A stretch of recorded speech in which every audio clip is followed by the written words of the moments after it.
Welcome to the Success Ascent. We are excited today to welcome Mo Anderson, the former CEO of Keller Williams Realty International. She currently serves as the Vice Chair of the Board of Keller Williams Realty International. She is an author, an entrepreneur, business owner, mother, grandmother, and great-grandmother. Today on our show, Mo shares a number of thoughts around leadership, culture, standards, and the journey of success.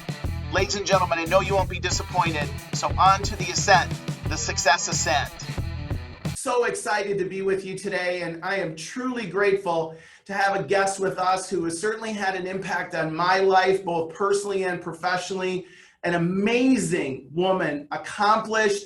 Oh my gosh, we're going to hear some of the great things that she's accomplished. Let me just share a couple here with you first. First of all, she's an author. She wrote an amazing book called The Joyfield Life. If you haven't had an opportunity to read it yet, please pick up a copy.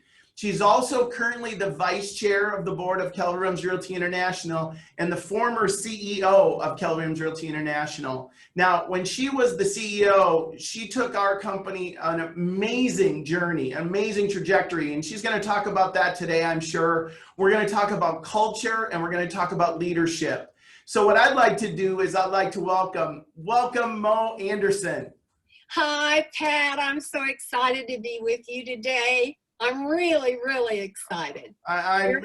You're just one of my most precious, favorite people. Thank you so much, Mo. And you've had a huge impact on my life, and there'll probably be an opportunity for me to share a story around that, around leadership. Yet, for those people who may not know you, and I don't know who that would be, because you've been on stage with the president, and you've been on stage at Harvard, and oh my gosh, and just amazing things you've accomplished. Tell us a little bit about who Mo Anderson is. Well, I'm a farm girl. I grew up on a tenant farm. That means that my father was a sharecropper, and that means we were really, really poor. And I worked my way through university because I wanted to become a public school music teacher. I got to be one for 14 years. And then my husband sort of pushed me into the real estate business. And I succeeded at a high level there and ended up being the CEO of a little bitty teeny tiny company that has now grown to be the largest real estate franchise company in the world. How's that for a story in a nutshell? Well, that's a pretty amazing journey, and I know a lot of the story, and yet there's a portion of the story, Mo, that I think ties to everything and that we're going to talk about today. And that was the time when you were struggling in real estate a little bit, and you actually kind of made what would you say, a commitment or a guarantee, or you had a conversation with God about what was going to happen. Just share a little bit of that, because what came out of that was the culture of what you brought to our company. Well, I was probably the worst brand new agent in the history of the world. I went from I entered the business in January of 1974, and I went to the end of August before I really had any business. Now that's pretty bad. I think I still hold the record out of 170,000 agents. So that tells you that we didn't have training back in those days, but I was really, really miserable. I didn't know how to get started in the business. I had no training, and I cried every night and acted ugly most of the time during the day. Had the worst mindset of anybody in the world about real estate because I just didn't know how to get this thing going.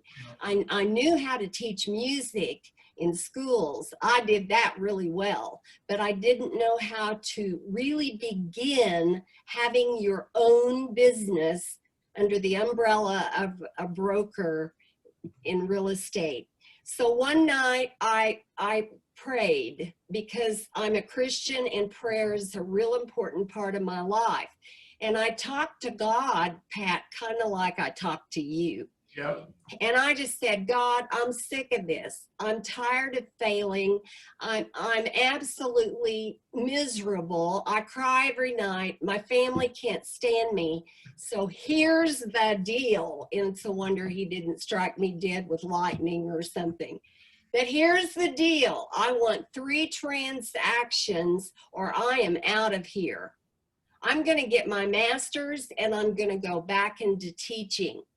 Now, you give me 3 valid transactions by the end of August. Do you hear me? Ugh, don't ever do that. It's awful. So, on the 28th day of August, the only listing I had sold. There's on the 29th, I had 1 listing, big deal, after months and months and months. And on the 29th of August, somebody referred me a brand new home buyer. I got him pre-qualified, sold him a home by 3 o'clock that afternoon. That's 2.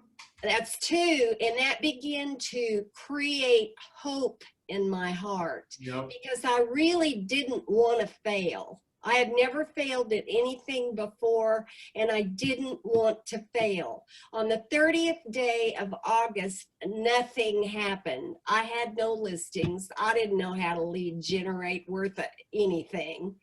And so on the 31st day of August, I woke up really mad at God, and I did what a lot of women do when they're mad. I vacuumed. Had the cleanest house in the neighborhood. When my office called, asked me to show a home because that agent was out of town and her assistant was somewhere else showing a home. So I ran over, showed the home. It was the wrong house. I took him to another house. The magic happened. They moved the furniture in, found the bedrooms for the kids, and suddenly Mr. and Mrs. Buyer walked into the corner of the front yard. I want you to know I got nervous. My stomach churned. My heart beat fast because they were talking seriously and I had no clue what they were talking about. Finally, they came over and said, Mo, we would love to buy the home through you, but we can't. We've got to buy this home through Lily Mae Tillman. I knew who she was. She was a real professional, older agent, walked with a cane because she had something wrong with a leg. She was very professional. They looked at me and said, our kids have spilled ice cream in her back seat. She's bought us lunch. She's bought us dinner. We cannot treat her this way. And I literally wept as they drove away. I knew that legally they were my client, but I'm not about to beg anybody to buy a house through me. So I went home and I was the most discouraged I've ever been in my business life. At 7 o'clock that evening, they called and they said, Lily Mae Tillman told us to do the right thing and buy the house from you. And I learned the greatest business lesson of my life, that when you do the right thing, you change the course of a life. Because you see, I didn't go back into teaching. 6 months after that happened, I sold 35 houses. I cleaned my head of the stinking thinking that I had, and I succeeded at a high level. And then we started our own company, and then years later, Keller Williams found me. Mo, what an amazing story. And that one, do the right thing. Without that thinking from Lily Mae Tillman, we wouldn't be talking today, possibly. Well, when I first saw the Y4C2Ts, when Gary showed me that, and I saw integrity, do the right thing, I almost began to weep. Yeah. So Mo, you know, our podcast, one of our focuses is success, and you've obviously had an amazing journey, and it even continues today on success. And So when you hear that word success, what does that mean to you? What it means to me, I've learned on the journey that success has nothing to do with how much money you make. It has nothing to do with how many houses you sell. True success doesn't have anything to do with how many honors you get. True success is when you are at peace with yourself, the world, and your God in the middle of the storm. Talk more about that. When you can have COVID, when you can have racial strife, when you have a huge recession going on in your country, you have anarchists who are trying to burn down your business, and yet you have peaceful protesters who are trying to protest according to the wonderful protest methods we have in our country. It means you are not fearful. It means you are not scared. It means that you're going to trust your maker, that you can get through this and still have sales, still have listings, and still be a powerful role model in your market center or your office, whoever you work for. That's success. When you are at peace in the middle of the worst thing going on in the world, you are a successful person. It is an interesting time, Mo, isn't it? With all the things that we have happening, and yet, in spite of that, people are still succeeding at a high level. And it goes to what you just said. It's peace with yourself and understanding also that, we have to take a position on some of these things. And it's okay for people to protest, and at the same time, it's not okay for people to burn things down. No, it is not okay for anybody to destroy anyone else's property, period, end of discussion. Yeah. They are anarchists. They are people who want to not only destroy businesses, they're destroying the businesses of the very people they say they're concerned about, but they're not concerned, or they wouldn't burn it down. Yeah. And they're the people that want to destroy our culture and our country. The peaceful protesters just want to make our company, our company and our country better. Right. That's what it amounts to. And I wish more people would have the courage to come out and say that. Yeah. Well, here's the thing, Mo. You're bringing up leadership. And it gives us a great opportunity to kind of tie this into leadership. This is a leadership issue right now. And it always is a leadership issue. I mean, for the most part, everything we deal with, whether it's in our country, our homes, our lives, always goes back to leadership. And one of the things that I've always respected about you, in fact, I'll share a story, you may or may not remember it. When I was a regional director, well, let's even go back a little bit. When I owned market centers, we had a little bit of issue in one of our market centers, and we were very early in our relationship. And I called you up, and I did something I probably shouldn't do. I said, hey, Mo, if this is how we're going to get treated at Keller Williams, I'm not sure it's right for me, because I didn't know that I shouldn't say that to you that way. And yet, you still loved me. And you brought the parties involved down to Austin, and you fixed it. And then, I don't know, about 18 months later, I was the regional director, and I had an issue in one of our market centers that it didn't follow the protocol and transmit on time. And you were at the same accountability level in that situation, and that happened to be one of my market centers. And what I always remember is your standards were your standards, and it didn't matter who they were applying to. What it mattered is you'd applied them. So I've always so loved your leadership. So how do you look at leadership? Well, leadership is a place where you find yourself, where people want to follow you. A leader has followers. And And in order for them to follow you, there has to be deep respect. And respect is often based on the consistency of a leader and how consistent they are. So if we say we have a standard and then we use it here, but we don't use it over here, we really don't have a standard. We just have people we like better than others. When we really, a real leader will love all of his people, maybe not to the same degree, because there are some people that just steal your heart like you did mine. But that doesn't mean I'm not going to use my standards with you. And that is the thing about leadership that is lacking the most in our country, in our world, in our cities, and in most companies.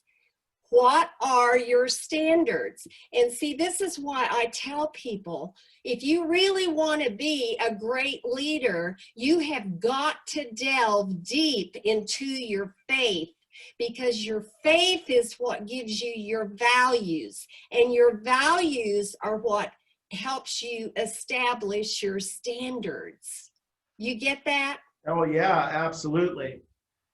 So what would you, if you were coaching somebody or mentoring them or consulting them in today's world, and what would you, where would you tell them to, I mean, besides the book, the Bible, which is the best leadership book ever written, what else would you coach them on to do? I would tell them, I want you to list for me your primary beliefs. I want to see 10 to 15 primary beliefs. What do you really believe? See, I believe in every opportunity we have a responsibility. See, that's one of my core beliefs. So if you have an opportunity to be a Keller Williams real estate associate, you have a responsibility to follow the models. Now, if you're not going to do that, we're really not a match. So go fail at somebody else's office, not mine. Or yours, Pat. Yeah. And yet, well, people, we live in times where people don't tend to want to take responsibility. They want to point the finger and blame others. So if that's a core belief, that you believe when there's an opportunity, you have a responsibility, that means you'll go vote in an election because you have the opportunity to vote. So you have a responsibility to go do it. And when you have that as a core belief, then it's easy to have a standard that your agents are going to lead generate, because you make that clear to them when you bring them on board. If they're brand new to the business, they need to know that you're really not entering a real estate business. You're really entering a lead generation business that feeds the real estate business.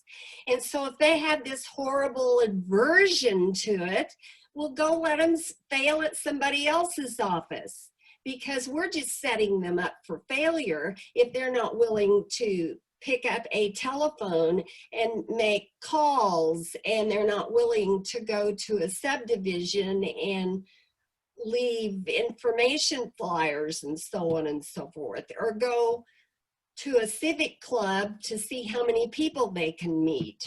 You know, there are a jillion ways to lead generate. Right. So if you really believe that real estate is a lead generation business, then it's easy. That's your value. Now, what is your standard? Right.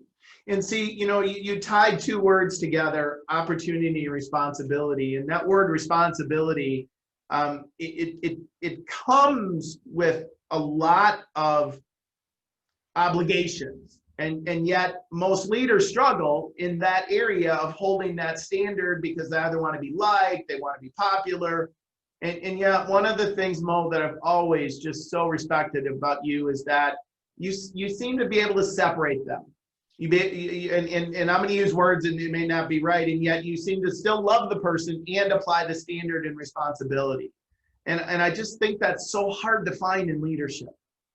Well, I really love people. God just gave me a love for people. So when I use a standard with someone, I tell them I'm doing this because I love you. Yeah. It's because I really care about you. I want you to make more money than you need. I want you to succeed. And I want you to learn through succeeding that no matter what happens to you, if you work on your faith and you work on your values and you work on your beliefs, you'll have peace in your heart and you'll feel okay no matter what happens to you. For example, during the first 4 days of COVID, I was just filled with fear. That isn't like me to be filled with fear, but I was filled with fear. And you know what stupid thing I was worried about, Pat? I was worried that I hadn't saved enough money to be able to handle cash calls in my region if I needed to bolster my region. And I was really worried about what kind of cash calls I'd have to make for the national company, because those cash calls are in the millions. They're not in the thousands. Yeah. And then 2 offices that I owned, I thought, what if I have to bolster them? Well, I was worrying about something that hadn't happened yet. Duh. Yeah. So I quoted a Bible verse that I learned when I was a little kid. God has not given me a spirit of fear. Well, let me tell you what, Pat, I had a spirit of fear, so who gave it to me? I bet you can guess. It was the bad guy. Yeah. All right. And then it goes on to say, God has given me a spirit of power, of love, and of a sound mind. And then I realized my mind's supposed to be my servant, not my master. And I get to decide what it thinks. So I just said that little verse 1,000 times that day, and the fear dissipated. And I haven't had any fear since. I have that calmness. I have that peace. You know what? I ain't in charge of the world. Only your little portion of it. I'm not even in charge of Minneapolis. No. You don't want to be. You don't want to be. Worry about OKC and Tulsa and Austin. Now, let me tell you what, I'm going to do my best to be in charge of culture in Keller Williams Realty. Yeah, absolutely. Well, Mo, let's shift there. Culture. You know, you've been the cultural icon in our company, and you know, you really laid that foundation in your leadership. What does culture mean to you? Culture is the predetermined way that we agree to treat each other. It's how we've decided we're going to treat each other. And the foundational piece was designed by Gary Keller in his first ALC. And it's called the Y4C2Ts. And what I love about our culture is that the world can be as crazy as it wants to be. Okay, we have racial tensions. Okay, we have a recession going on where people have lost their jobs and they have no money and they're struggling. But do you know what? The Y4C2Ts will remain true for the next 500 years. Win-win or no deal will never go away. It's going to be true in 1,000 years from now, as true as it is today. You see, all of that is built on eternal truths. Right. And when you have something built on eternal truths, it becomes your bedrock. It's your bedrock. It never moves. It never changes unless the world comes to an end. Then it might change. And it might change. But not until then. No, not until So then. as a Keller Williams agent, integrity, do the right thing. I don't care what they do. Well, I mean, I care, but I can't help what they do in burning down cities. I can't help that we have a recession because the politicians put us in timeout on March 15th. And all of this chaos and all of this stuff. But you know what?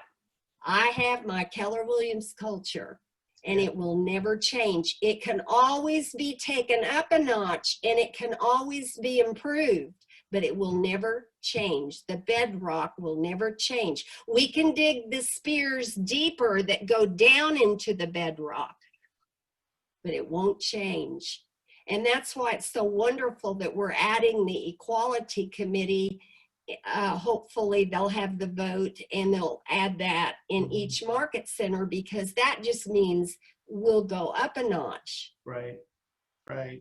So Mo, you know, and I say this, one of the concerns that I've always had is you've been that culture keeper, and you've grown others around you to do it, and yet, you know, we've grew so rapidly over the years that I think culture didn't get put aside. It just maybe wasn't at the top of the priority list. What do we need to do moving forward? And this would be true for our company or any company. What do we need to do moving forward to make sure that it stays the bedrock? Well, you cannot have one person be the leader of culture. The leadership has to be trained about our culture, and then when they then in turn teach their people about culture, everybody has got to take the banner of culture. Right. If they don't, our culture will someday be gone. But if the leadership takes the banner and they're as passionate, as concerned about it as I am, or you are, or many other people I know who are really culturally minded, it's really easy, because our company is made up of a whole bunch of little pieces. Right. And they're called market centers. And you need to be concerned about one piece of Keller Williams, and that's your market center. Well, Mo, you know what's exciting about this is you know, we've talked a lot about, you know, Keller Williams today, and yet all of the things that you talked about could apply to any business, any company, anywhere, any individual mega agent business. And that's what is truly, I think, refreshing about who we are and our company and what we stand for. And it's just exciting. And you have no passion about any of this, so I just love that. None whatsoever. So let's talk about a Joyfield Life as we kind of pull everything together. What prompted you to write that book? You know, I wrote it for my grandchildren, and I wrote it to honor my parents, because I wanted my grandchildren to understand the hardships my parents went through, and for them to get a feel of what it's like to build a company. And I really didn't think anybody in the world would want to read it. But Richard encouraged me to really get it published, not self-published, but publish it. And I did that, and I'm 45,000 copies later. I'm discovering that people do want to read it, and I've discovered that the lessons, each chapter is a lesson about what I've learned. Yeah. And I learned a lot of the lessons in the book from my parents. My father had an 8th grade education. My mother finished high school. And I want you to know, they taught me, my father taught me I could do anything in a capitalistic democracy, and I could be anything I wanted to do when I grew up, if I would just work hard. Now, I wish he would have said, if you'll work smart. There's a difference between working smart and working hard. And here they were, they had very little education, and they taught me some of the greatest lessons of my life. And with the family crumbling, and so many children are in homes, in foster homes, or they're in homes, or they're homeless, right, or you know, maybe with one parent, a lot of these lessons aren't being taught. Right.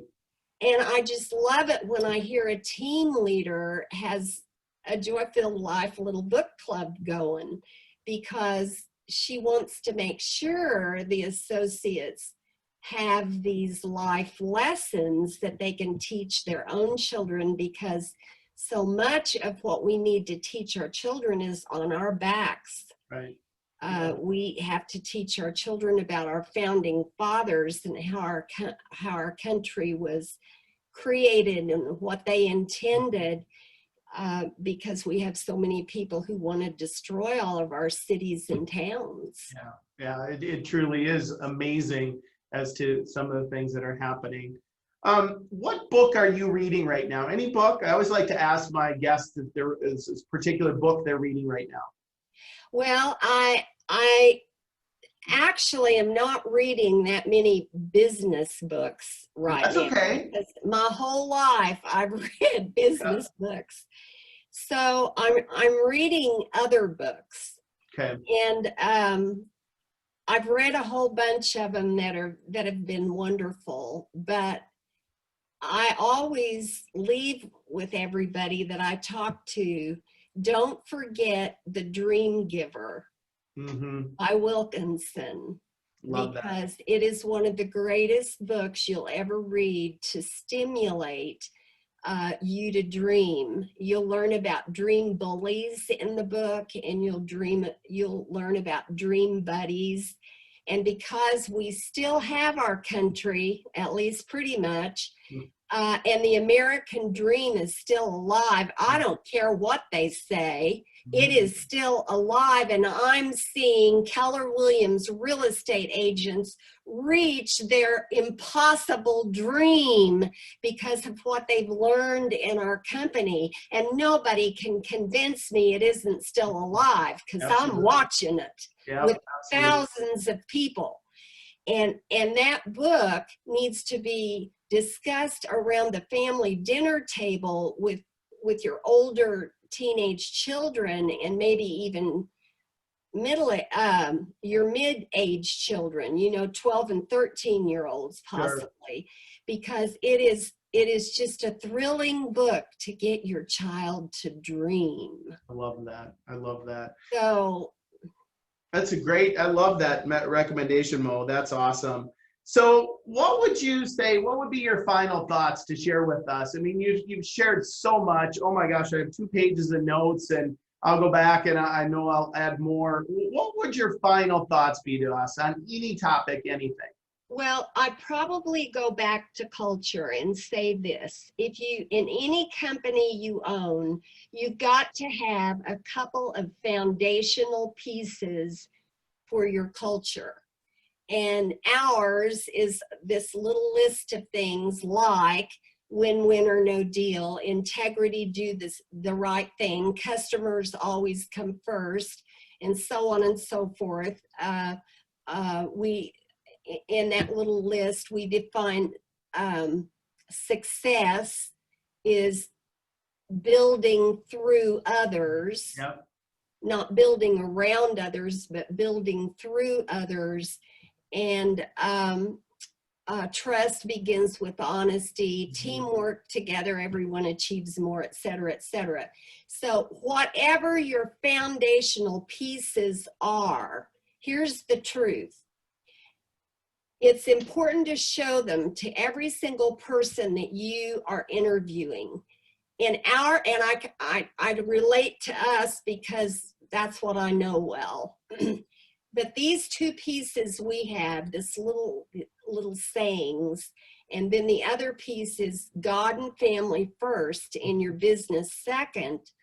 These 2 pieces serve as a magnet to attract like-minded people.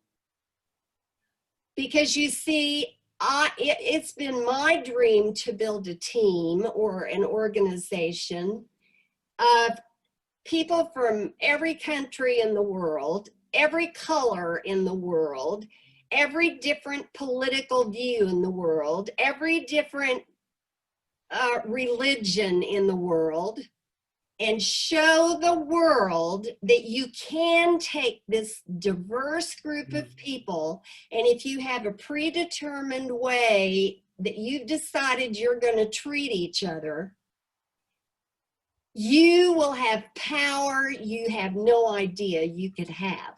Because when you have like-minded people just on those two pieces, and then they buy into your purpose, which in our company is careers worth having, businesses worth owning, lives worth living, experiences worth giving, and legacies worth leaving. When they really buy into your purpose, you have power as you march toward your goal. You have power that's just mind-boggling because you're like-minded. You're not all the same, thank God. Yeah. But you're like-minded. And so when I would visit Yale, for example, when they would study our case study, I would always say to them, you keep wanting to know why we did well when the market dipped. Well, that's why. We had like-minded people who had each other's backs, who loved each other, who encouraged each other when they were down. That's why we excelled in all of those downturns, and you haven't been able to figure out why. Well, I got the secret why, and that's it. Oh my gosh, Mo. You know what? I'm not even going to ask how old you are. All I know is you have more energy. 83 years old, and I am not retired, and I cannot find retired in the Bible. I love it. I love it. You have so much energy. It feels like just yesterday when I came to KW and you were in your leadership role, and oh my gosh.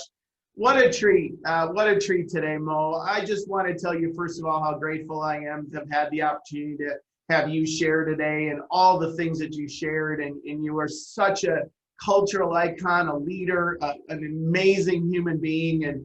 And I know everybody that listened today and that's going to listen in the future will take so much out of this. So I just want to tell you, thank you so much. It was just a true blessing to have you here today. Well, it was a blessing to be with you. Anytime I get to be with you, it's a blessing. Thank you for asking me, Pat. Oh, my pleasure, my pleasure. Thank you for understanding that an 83-year-old still has enough wits about them that they can share a few things they've learned. I'll tell you what, I strive to be that witty at 83 years old in the way that you are. I so love it. Listeners, thank you so much. As always, on the Success Ascent, we'll look forward to hearing and talking with some great guests in the future. Thanks so much. Have a great day. Bye-bye. Ladies and gentlemen, thank you for joining us on the Success Ascent today.